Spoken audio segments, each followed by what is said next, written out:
My girlfriend cropped me out of every Instagram post while using my house for her content.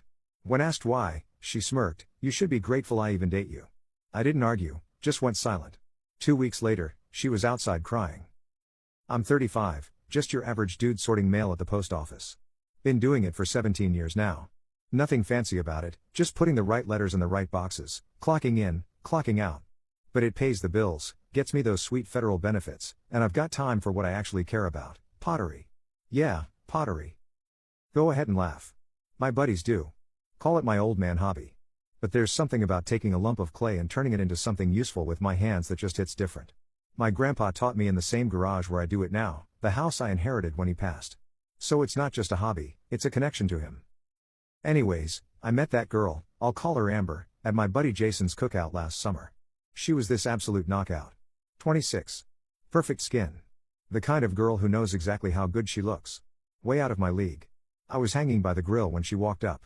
She walked up like she owned the place, locked eyes with me, and pointed at my shirt. Said I smelled like clay. Most would have walked away, but she lit up when I said I did pottery. Called it rare. Said guys like me were hard to find. She made it sound like I was some hidden treasure, not a guy who forgot to change after the garage. It was the first time a girl like her looked at me like I was the main event. I remember standing there thinking, is this chick for real? But she kept asking questions. What kind of pieces did I make? How long had I been doing it? Did I sell my work? She seemed genuinely interested, which was weird, honestly. Pretty girls don't usually give a care about my pottery. I showed her some pictures on my phone, and she started getting really excited. These are incredible, she said, swiping through my gallery. Do you have a studio? I'd love to see where you work. Before I knew it, I was inviting her over to see my studio. It's literally just my converted garage, but whatever. When she showed up that weekend, she brought her older sister Casey along. Hope you don't mind, she said with a smile that made it impossible to say I did. Casey loves artsy stuff too, right Casey? Mid-30s. Power blazer. Probably pays more for her moisturizer than I do for tires. The kind of woman who weaponizes compliments. Everything about my place was charming and authentic in the same way someone might describe an old gas station bathroom as vintage. She looked around my house like she was mentally calculating the resale value of my soul. But credit where it's due, she knew how to play the game. When she held one of my bowls up to the light and said, "This is so refreshingly honest," I actually believed for a second that she meant it. Rookie mistake. I was kind of confused, but I just nodded along. Before I could even process that weird vibe, Amber was all over my garage, taking dozens of pictures of my pottery wheel, my tools, my finished pieces. She asked me to demonstrate, so I sat down and started working a lump of clay. She took more photos, focusing on my hands. "Do you mind if I look around the rest of the house?" she asked while I was working. I'm so curious about the kind of space a creator like you would live in. It was weird that she was documenting everything, but somehow I felt special, like this gorgeous young woman was genuinely interested in my life, my space, me. The next day, I saw the photos on her Instagram. Dozens of them. My pottery wheel. My kitchen. My deck. My creek view. But I was completely cropped out, just my hands visible on the wheel in one. Her caption, "Discovering forgotten arts on my solo journey. There's magic in creating something from nothing. #authentic living #self-made woman. Solo journey. Self-made woman." I was literally right there, just cut out of it. I thought it was odd, but what did I know about social media? Got a Facebook account I check like twice a year to see if anyone died or got married, and an Instagram I made to post pics of my pottery that is maybe 15 photos total. Last time I posted anything was probably that blue vase I was actually proud of like 8 months ago. Got a pathetic 12 likes, lol. Social media just isn't my thing. I'd rather actually make stuff than take pictures of it. But I figured maybe she was just being cautious about posting some random dude she barely knew. Smart move for a girl with her follower count. Made sense at the time. Besides, she texted me that night, "Had the best time today. Your energy is so different from guys my age. Can I come by again this week?" I was just happy she wanted to see me again. Pretty dumb looking back on it. Things moved fast with Amber, like suspiciously fast. Within a month, she was spending several nights a week at my place. By the second month, she had a toothbrush in my bathroom and a drawer in my dresser. She actually felt kind of perfect. Like real dating, the good kind. The kind where someone sees your quirks and doesn't just tolerate them but leans in with curiosity. 5 months in, she temporarily moved in because her roommate situation was toxic and stifling her creativity. She said they were jealous of her growing social media presence and were doing petty things to sabotage her content. "I just need a safe space for a few weeks. I'll contribute to groceries and utilities." Of course I didn't mind. My house has been paid off for years, inheritance from my grandpa. The place felt kind of empty after my divorce 3 years ago. I forgot to mention that earlier. And having a beautiful young woman around made it feel alive again. Plus, she seemed to genuinely appreciate things about my life that my ex-wife had found boring: my pottery, my simple routine, the quiet of my neighborhood. Those first couple months, she'd cook these elaborate meals for me, take photos of them for her personal memories, she claimed, and then we'd eat together with no phones in sight. She'd listen to my stories about the post office like they were fascinating war tales. She'd curl up against me on the couch and actually watch the documentaries I liked without checking Instagram every 3 minutes. When I got sick with the flu, she took care of me like Florence Nightingale, with better hair, soup, medicine, cool cloths on my forehead, the works. I remember thinking, this is it. This is what I've been missing. She even gifted me this expensive clay I'd been eyeing but couldn't justify buying myself. "Because you deserve nice things," she said. But then I started noticing patterns that seemed off. Little inconsistencies that piled up like junk mail. Mainly the social media thing. Amber never included me in any of her posts. She'd take endless pictures of my house, my backyard, my pottery, even my cat, but somehow I was always just out of frame. My hands might show up shaping a bowl or my shadow in a sunset shot, but that was it.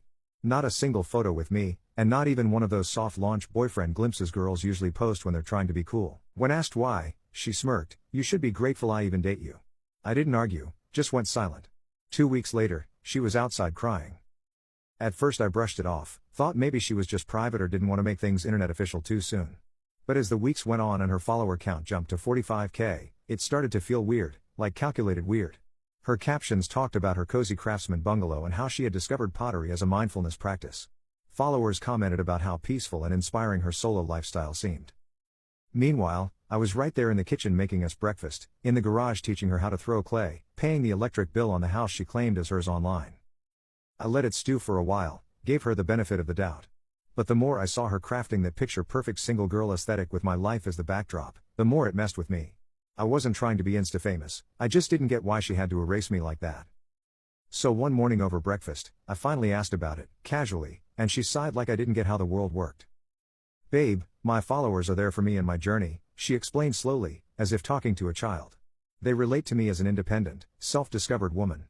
A boyfriend doesn't fit that narrative right now. It's just marketing. Don't take it personally." Something about it sat wrong with me. Why was her narrative more important than the reality of our relationship? I have no idea where I'm going in this relationship, and I don't know what to expect. But let's just hope it ends up well. There was also the money situation. Despite living rent-free at my place, eating food I paid for, and using utilities I covered, Amber was always just a little short before her brand deals paid out.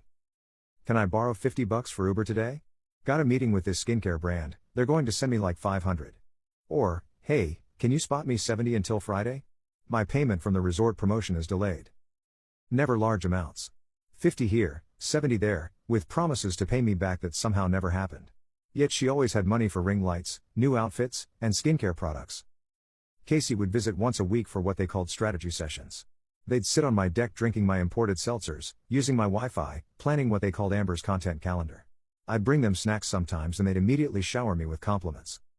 Then Amber started using my cabin by the lake for what she called content retreats. My grandpa had built that cabin too, nothing fancy, just a 2-bedroom place on a quiet lake about 2 hours north. I'd maintained it over the years, replacing the dock, updating the kitchen. "Some of my influencer friends and I want to do a girls' weekend," Amber explained. "Would it be okay if we used the lake house? It would be such amazing content." She'd take my Jeep up there with 3 or 4 of her friends for weekends while I stayed home, because having guy energy changes the creative vibe, whatever that meant. The photos from these retreats would blow up her Instagram. Beautiful women lounging on my furniture, drinking from my handmade mugs, captioned with complete bull like creating space for authentic female energy and girls only, high-value lifestyle. The weird thing was, Amber's friends seemed to think the cabin belonged to her. More than once I overheard her on the phone. "Yeah, we can use my lake house again. It's such a perfect getaway. My lake house. My Jeep. My pottery. My life, repackaged as hers for internet clout." Things weren't making any sense. So one night, after her friends left from another content retreat planning session, I decided enough was enough. I sat her down at the kitchen table, my face dead serious. "We need to talk," I said.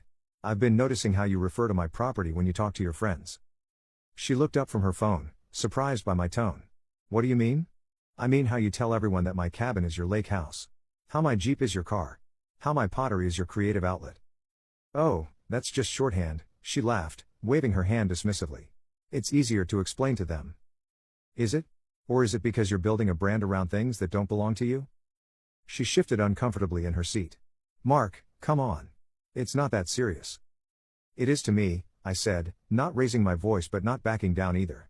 I don't mind sharing my things with you, but I do mind you claiming them as your own. She rolled her eyes and took a sip of her fancy seltzer. You know you're lucky to even be part of my journey, she said, scrolling through her phone dismissively.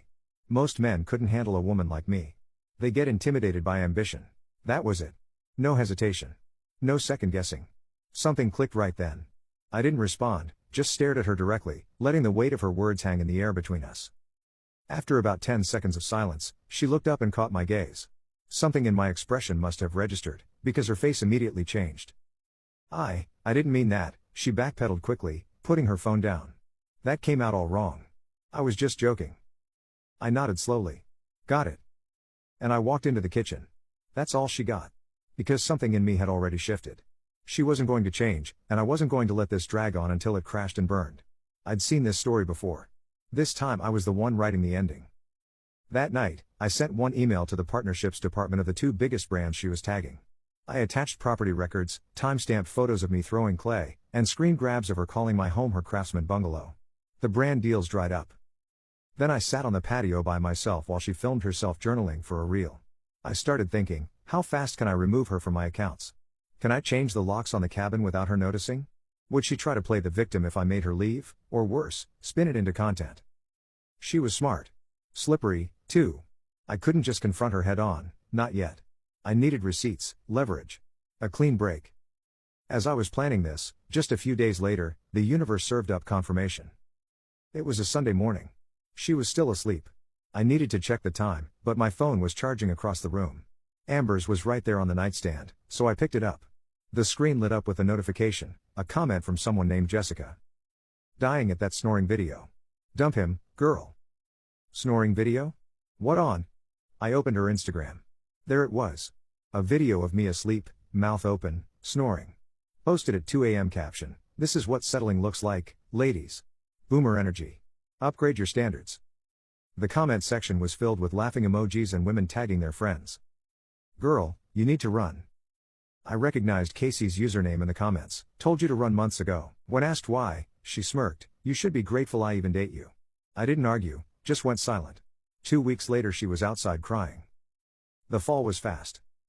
After I confronted Amber and sent the emails, I started quietly removing her access to everything: Wi-Fi, Netflix, my cloud storage. Changed the cabin locks. Closed the joint grocery delivery account. Cancelled a few shared services she was mooching off. I didn't announce any of it. Just let her find out piece by piece. She noticed fast. Brand deals she thought were locked in? Suddenly stopped responding. Followers started asking why she hadn't posted from her cabin lately. She got cagey. Then panicked. Casey stopped coming around. Amber started drinking more. I know this because she started crying on my porch at midnight after I blocked her. She begged to talk. I didn't respond. I spent that weekend running a small community pottery workshop out of my garage. Nothing huge, just 5 people, including Lena, who had asked to learn after seeing one of my pieces at a local arts fair. I helped her center the clay. She laughed when she messed it up. Told me she worked in town as a wildlife biologist. Something about her felt calm, grounded. Amber saw the tagged photo from Lena's page. A group shot. I'm there. Smiling. Holding a mug. Amber messaged me that night. "Who TF is Lena? Wow, didn't take you long. She's not even hot."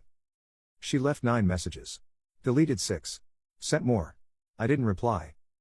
Her spiral got louder after that. She tried to spin a breakup story online. Claimed I was emotionally unavailable and stifled her creativity. Except people already saw the snoring video and the Craftsman bungalow lie.